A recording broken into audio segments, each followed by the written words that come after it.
I was in Graysville, Alabama at their Graysville Library for their fall festival, and it was so much fun. Fun. Next time we need to do a live weather extra show. Yes. We were going to do that today, but we're streaming it, so. Oh, yeah, that's fair. Well, we just got to plan a little better for next year. But hey, cheers to this wonderful drink. Yeah, Denise is in the bag, but I'm like, ooh. Yum. Very pineapple-y. We love it. But let's get to that forecast this evening. If you're going to be going to some fall festivals or Halloween parties, it's going to be beautiful weather. Granted, the weather's not going to feel much like October. You can see here on our First Alert Sky Vision from Brookwood Baptist Medical Center here in Birmingham. We are still at 80 degrees and the sun is already setting. Notice winds are coming in out of the south and east. That's keeping us nice and warm, and that's going to be the dominant wind direction going into the weekend as well. And that is going to help to keep it very warm over the weekend. But we're enjoying those beautiful sunset views regardless. Now, the problem with this beautiful forecast is it's been bone dry. So drought conditions really have expanded across central Alabama. Where you see the orange here, that's highlighting extreme drought across a good portion of our area, including Birmingham and Tuscaloosa. So I do think drought conditions are going to continue to worsen as we go into November. But hey, First Alert AccuTrack dry this evening for Sideline. Any of those football games this evening looking pretty good in terms of that forecast. Most of us already down into the 70s. But the big story this weekend is the Magic City Classic. A lot of you hopefully going to the parade in the morning and watching it here on Fox 6 News. Check out temperatures in the 60s tomorrow morning, feeling really good. And then by game time tomorrow afternoon with kickoff at 2:30, temperatures very comfortable in the 80s, very warm. I would dress tomorrow if you're going to the game at Legion Field like it's a springtime day, because temperatures widespread in the 80s just going to feel very unseasonable. Now, the question has been, could we get some rain with this cold front coming through? As we look at our futurecast through the weekend, staying dry and warm under a partly cloudy sky Saturday and Sunday, and then that cold front, our next big thing, comes in on Monday. Monday, a transition day for us. Possibly behind the front, we could see a little bit of moisture, a couple of isolated showers to the northwest on Monday, but it just doesn't look like much, and certainly not enough to bust the drought. We could see a couple of lingering showers on Halloween, but the big story with this front is how cold it's going to get. Halloween morning, possibly waking up in the 40s, and then a first alert for 30s on the first day of November. So for that Halloween forecast, make sure the kids are dressed warmly for trick-or-treating. Temperatures will likely be in the 50s, but with winds coming in out of the north, going to be a very chilly wind. The kids have to be dressed warm because it could be feeling even colder than that. Looking at our 7-day forecast, that only chance for rain we've got going for us right now is Monday night into Tuesday on Halloween. If there are any isolated showers on Halloween, though, it should be staying dry. Bottom line is prepare for some cold weather next week. Tania. Yeah, Lauren, but while we're experiencing that extreme drought here, some parts of the country are getting too much. High water levels in the Black River caused major flooding in Jackson, Wisconsin, leaving many residents stranded. Melanie Walzer has the latest. The Black River has gone from a major to moderate flood stage, but Wednesday night, towns in Jackson County still saw about 7 inches of rain. If you follow the path of some of the major rivers like the Black River, the East Fork of the Black River, those seem to be where more of the significant flooding is. But we do have some areas that are lower lying in the county that do also have impacts with flooding. After a few days of heavy rains in Jackson County, the flooding has caused some road closures like the one behind me, leaving some 30 residents stranded in their homes. I came through here yesterday morning. The culvert was 2 feet above the water level. It just kept getting higher and higher, and later on in the day, a little hole developed right here. It kept getting bigger and bigger, and then pretty soon, this whole side was gone. Mark Anderson is among those stuck in their homes until a temporary road can be made. He says this is the first time he's seen this much flooding on these roads and thinks it may be due to a dam break at a cranberry marsh nearby.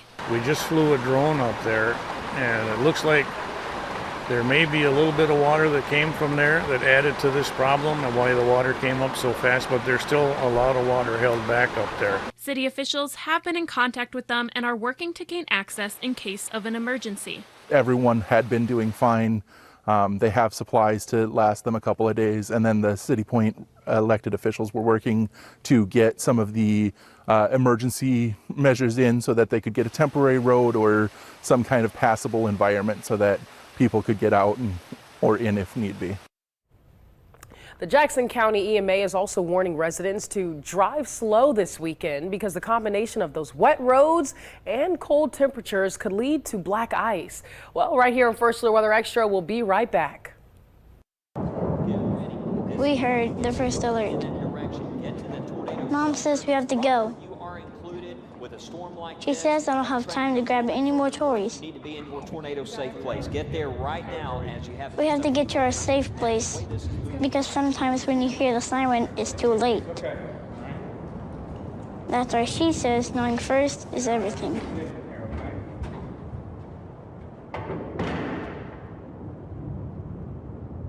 We know weather can be grab the umbrella or jogging shoes, but it's so much more. It's a science, an art, led by knowledge and experience. And no one has more of that than a WBRC First Alert weather team. Warning you first with more hours committed to you. And the first forecast built to see weeks, days, and even minutes ahead, right down to where you live. From the team you trust on your favorite screen. Doing the weather better. The WBRC First Alert weather team always on your side. The first alert is more than a warning. It's a promise. A promise to get you out of harm's way with plenty of time to spare. 4 walls and a roof can be replaced. Lives can't. That's why knowing first is everything. First Alert Weather.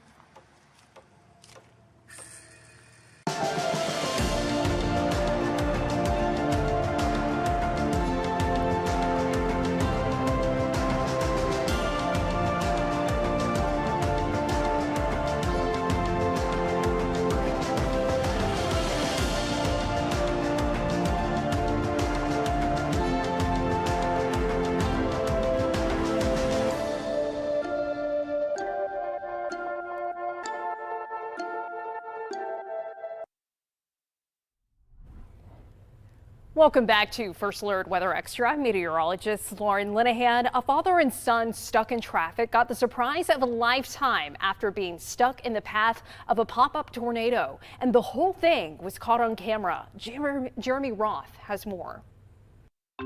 A pop-up storm that shot across San Antonio, Texas led to a crazy caught-on-camera moment for a father and son. In the video, the pair sitting at a red light noticed debris flying through the air. Seconds later, a small tornado whipped across the highway. Oh, it's right here, baby.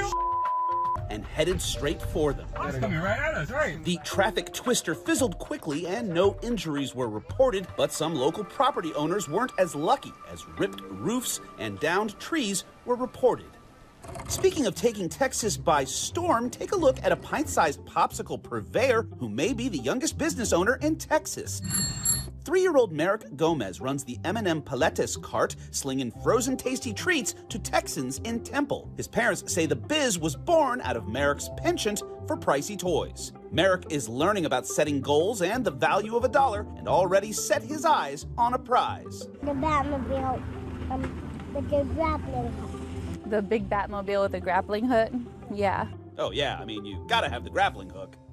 Finally, meet a Nebraska 4-year-old who's become a full-fledged farmer after simply leaving out some corn to feed a friendly squirrel. You see, the hungry critter left a corny litter, and now little Tex Craven's act of kindness has grown into a mini field of front yard corn. Sure, the family's reaping what they've sown with a yard that's overgrown, but they say it's worth it. It costs nothing to have a core memory, and what better core memory, right? Core memory? More like corn memory, am I right? Okay. For Take a Look at This, I'm Jeremy Roth. Oh my. Now, Okay. No, it's too late for that, Tania. She's trying to throw in some jokes here on Friday night. I mean, it's Friday night. We would expect it. But wasn't that cool? I mean, have you ever thought about growing corn in your yard? I wouldn't mind it. I wouldn't have to buy it anymore. So yeah, that's true. Let's do that. I know. I know Wes has a garden that he talks about a lot. Oh. So First, one, I guess we could go steal some stuff from Wes's garden, or two, Yes. we could become gardeners ourselves and save some money. One sounds like a great plan because we don't have to deal with the pests and the extra stuff. And Wes isn't here right now, so he doesn't know about our dastardly plan. He doesn't have to know. Well, I hope you all have a great evening. We've got the Magic City Classic going on Tomorrow this morning, I'll be weekend. there. And Tania will be riding in the parade in the Storm Tracker. Hopefully someone else will be driving. I hope you all have a safe and happy Friday evening. Keep it safe.